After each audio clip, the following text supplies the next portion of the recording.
it's this need to preserve. Like, I've got to preserve this, even at the risk of my own well-being, my own life. I've got to preserve it.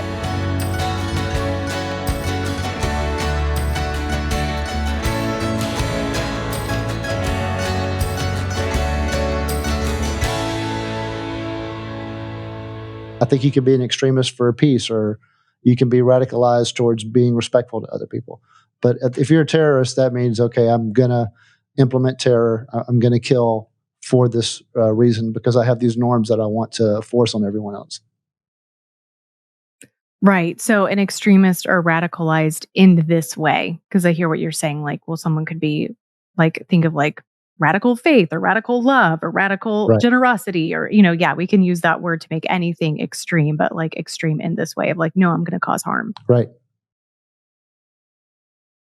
Do you connect this with cults? Yes. Cults are very much like that. Although not every cult wants to hurt people. Some cults just want to be left alone. But cults are very authoritarian. So there's someone, or there's a group or a small group that is in charge, and you cannot question that. And a cult might not want to intermingle with society. They might want to be separate from society and see themselves as better than, or something about protecting that bubble. And then the way the bubble is held together is that every single member absolutely adores the authority figure or figures. And then daily, they give of themselves to those leaders. So there's like a constant submissiveness towards the authority. And then because of human nature, I think any of us could fall into that. I don't think it would happen to everybody easily, but I think we have a biological compulsion to go that way. And then again, the reason why I think this is like this, and remember, I'm not religious. I just think that there's something like us that could make us behave like an ant colony, so that we can start behaving like, okay, this is the queen. I'm just a worker. I'm going to do what I need to do for that queen, for that authority figure. I think there's something in us that can make us act like that. And I don't think we're the same as an ant colony, but I think there's a part of us that can make us so that we're so much like an ant colony that we could build pyramids. That you could suddenly get it would take centuries, but you could get thousands of us together and we start acting like ants and building pyramids. So I think there's a part of us that could go that way. And I call this our zealotry wiring. And again, zealotry doesn't have to be bad, because what if you're zealous towards making, highways around the country that where the cars drive themselves and nobody can get hurt? If you're zealous for that, then that's great. So it depends on what you're zealous for. But when you're zealous, you're so hyper focused on getting something done that takes over even your own self interest, and it's like your number one thing. So for a cult, they're zealous for that authority figure at all costs, and usually the authority figure is if he's not a narcissist, they'll become a narcissist, because if you're surrounded like that, pretty soon you'll start to think, okay, well, whatever my gut feeling is today, that's what's going to happen. So yeah, I think that's what happens with cults, is that you believe that the authority figure should be treated that way, sort of like ants treat a queen. You dedicate your whole life to it. You eat and sleep and think that way, and you think that's normal. And when you meet people out in society who think that you're lost, you shake your head at them and you're like, oh, they don't get it, And so, yeah, that's very similar to that mindset is very similar to what we study. And again, it doesn't mean violent, because there's people who are in cults who, don't go out to hurt people. But I also don't think that it's healthy. I think, depending on how much the leader requires of other people, I think it can be very unhealthy. Well, and sometimes too, we do see that escalation. And so I'm kind of curious. I mean, if you think about, I'll pull two big ones that basically everyone's heard of. Let's think about Waco and let's think about Jonestown. Now, these guys wouldn't have been considered terrorists, right? Because no one was expecting them to do what they did. Now, would they be classified in some way? Like, how does that work, like, after the fact? How would those be categorized now? I think we still messed this up. I think at a national level, and even at a social level, I think after the fact, people say mental damage. There was some sort of delusions of grandeur, and that screwed them up. And then the other people were just vulnerable, and they got that confused. And so I think after a cult incident blows up and something horrible happens, people say he was a narcissist.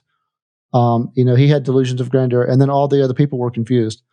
But that's not really it. I think if you could go back and hang out with cults, and stay with them for years, you would see people behaving relatively normal. It's just that their whole language and mindset is about loving and adoring that leader at all costs and doing whatever they can for that leader. But other than that, they might still be able to build houses or take care of the sick. And some of them might be doctors and lawyers. And it's just something that kind of takes over the back of their mind. But at the same time, they can still be kind of functional and nice and normal. And, you can have guests and the guests won't think that it's weird. So I don't think that it's mental damage on the part of the leader, and I don't think it's confusion on the part of the people. I honestly think we have a zealotry wiring in our brain that's just like a selfishness wiring. Just like how just like a kid might walk into a cookie store and have some sort of selfishness for the cookies. I think all of us have some sort of availability or vulnerability in our brain where we could say, I want to be part of something where I'm really giving of myself towards something better than me, something more important to me. And if you believe that a certain authority is that person, you could very well fall into line and become one of them, especially if they're all waiting for you to, publicly declare that you're there. And then they'll give you a hug and they'll love you, and you'll really feel this genuine tight bond with the other followers. And then you'll feel an adoration. You'll generally, all the chemicals that go into adoration, you'll generally feel that. So I don't think we handle that right. I think we talk about the people as if they're lesser, mentally less strong, and we talk about the leader as if he was always going to be, as if he was brilliant. And sometimes I think some guys just walk into the right place at the right time, and then over the years they become entitled, and they actually feel like they should be worshipped. And of course that does do mental damage. But I don't think that cults are the result of somebody who's just brilliant and a narcissist and he finds a bunch of confused people. I think it's something about human nature where a lot of things have to come into play at just the right way. And then you can fall into line and suddenly be in a cult. And it can feel very normal. The transition in can feel very normal. And even enlightening. And you might say, I'm so glad that I did this. And so I think that's what happens, less than mental damage and confusion, more something about our human nature that we should be aware of. Yeah, it's so interesting, this conformity that can come into play. And when you use like that cookie example, I was thinking, right. Ultimately, though, the people who are involved, they can end up handing over their cookies. It'd be like, I'm getting involved in this, and maybe there's like this appeal at first, and then there's this transition because people can so go without, but then the conformity is at play. And when we're talking, if I'm going to make it a religious cult, because there's different kinds, but if we're going to make it a religious cult, oftentimes there's some sort of eternal significance, and so that's going to add a really significant layer to what's going on. And we've got this preservation need. That's a word that came to mind because I can go back into that mentality and think about like, okay, what was it for me? Because I was in one for 20 something years. Mm-hmm. And when you were talking about like all of a sudden, if stuff gets more radical or like people will, it's like, it's this need to preserve. Like I've got to preserve this even at the risk of my own well-being, my own life. I've got to preserve it. And that's the distinction between zealotry wiring. So one thing that I like to preach, and here I am using Southern Baptist words again. One thing I like to preach is that, so we have this self-interest wiring, which is you walk into the cookie store and you want the cookie, or you drive past a casino and you want to go, make money and see the pretty people, and all the usual vices you can think of. We have the self-interest wiring that draws us to those things.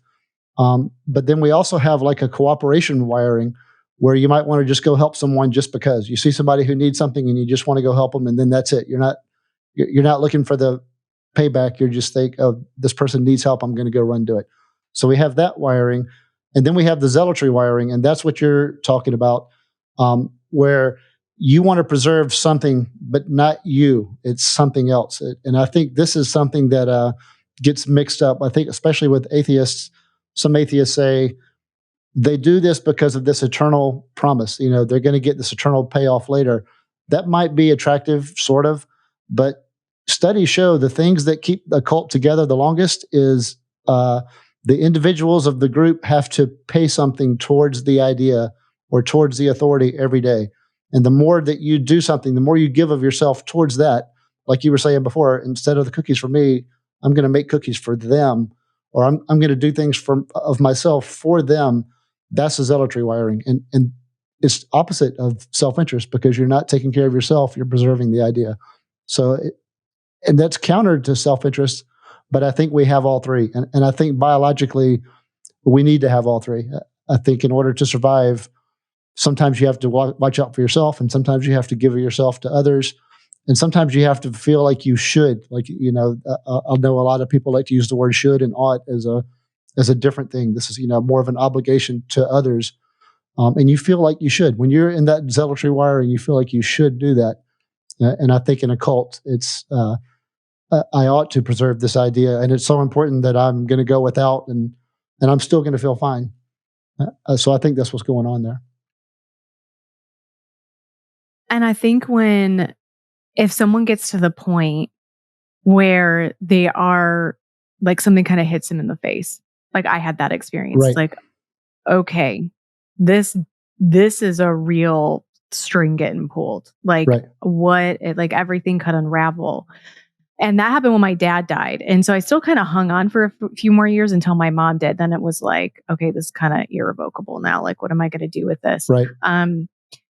But there was this initial, okay, if I do admit or acknowledge or even consider, let's just start there. If I'm even going to consider that maybe this wasn't for real, like it wasn't really what I thought it was, right, then everything falls apart. Yep. Like, I mean, I've had people come totally understandably and be like, I feel like I've wasted 20 years of my life. Right. And we can work through that because there's things that can be pulled from it. And there's also, you know, just acceptance of various. So that's a whole process on its own. But that feeling of, oh my goodness, like I wasted all of this and I behaved in these ways and I gave up these things and like I gave up that career and I didn't marry that person that I actually had feelings for. Or I, you know, I've made all of these life decisions and now I'm in my 40s, I'm in my 50s, I'm in my 60s and whatever it looks like. And I just feel like I've lost so much time. I've had people say it pretty young, honestly. I've heard people say it like around 30 and it's like, you got so much life left, hopefully. And so like, it's not like all's not lost. There's so much that you can still do in your life that you want to, but just that feeling of loss. And that can encourage people, of course, to actually hang on longer because that reality to face is just too much. It's overwhelming. It's devastating. Yeah. And I would say, you know, if I was thinking about it from your point of view, I would say some people leave because they see someone new coming in and they realize what's about to happen. You know, so say somebody's 40 and they see some person walking in, you know, could be a girl or a guy and they're, you know, 18 or 19. And the person in their 40s says, you know what, I know exactly why everyone's so interested, you know, for this person to join.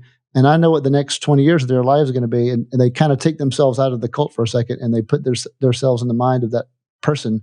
And they say, wait a minute, hold on, maybe I can stop this. And there's instances of that where people leave because they see a new, I want to say victim coming in and they suddenly realize that I don't want that for them.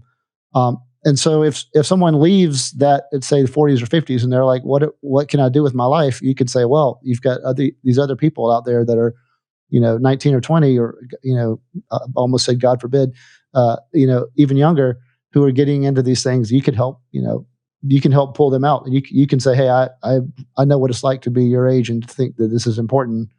And, you know, you might, that person might be able to counsel that saves other people from giving their whole lives to these cults, you know, for too long. Yeah, it's a good point. I've also heard people come forward and say that because they had kids.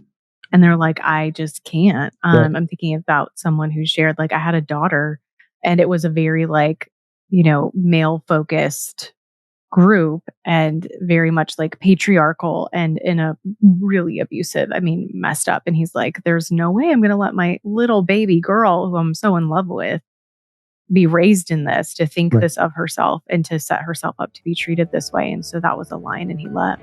Right. I think that happens probably a lot.